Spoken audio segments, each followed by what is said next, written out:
because all of these ingredients make up the pie that represents the answer to our challenge. This week, our challenge is: are we committed to being a student of the game? And as Kevin said, a forever student of the game.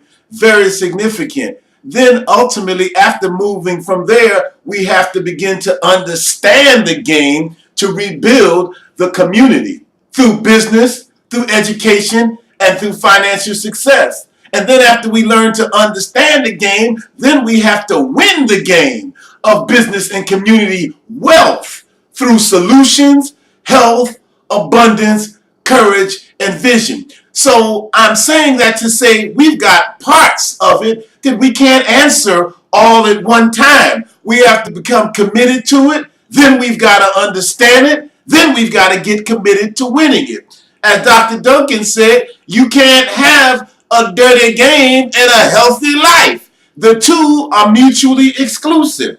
Here are 9 things that I put together that I want you to think about to help you to understand your game. How does your game affect your family? That's number 1. Don't just be in it. We cannot just get money at any cost without repercussions coming subsequently. How does your game impact the 100 people who come into your visual contact every day? How does your game affect all the people that surround you? It's obvious that that brother didn't realize that question, and that's why the very money he got began to be his undermining. How does the game enhance or build your community? You can't be selfish. You can't be individualistic. You can't be so entrenched in yourself, your glory, your royalties, and your family to the exclusion of the community around you, because it will come and get you. Does your game build your community? What are you about beyond yourself?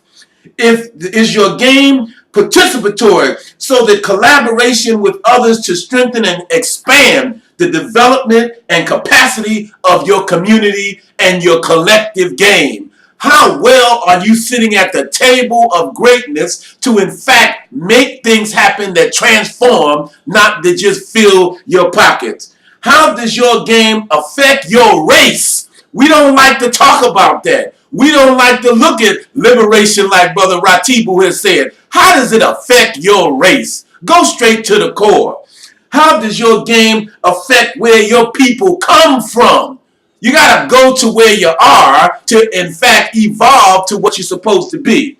Is the game a byproduct of your vision, or is it something somebody else handed you? Always think about that. And finally, is your game elevating or declining yourself and your community? So those are some of the basic questions that you have to ask about your game, and therefore I come present if you're having to be a game changer. Over to you, Kevin. I'd like to thank you for calling in to today's morning inspirational message.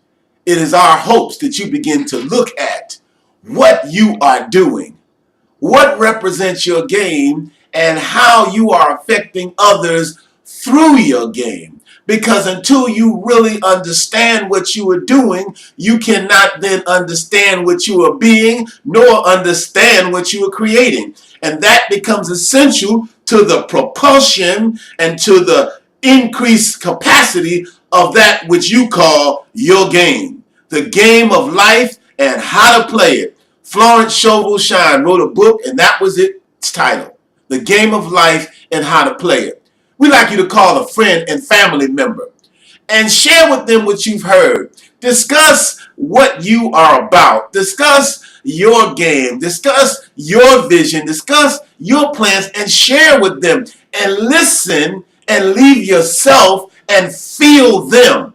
Don't just communicate with people about yourself. Really immerse yourself in being able to get into the lives, the energy, and the feelings and spirit of those around you and those you love.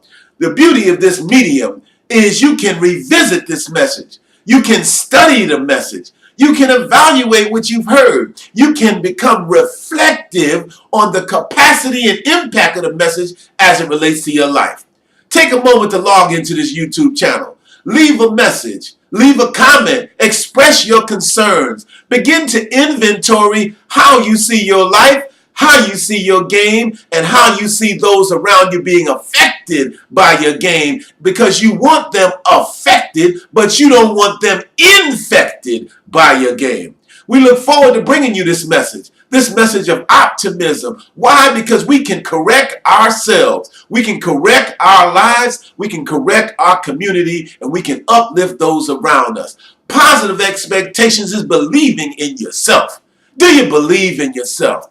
Do you believe in what you're doing? Do you believe in how you're doing it? Do you believe in your plan? Does your faith take you where your brain cannot?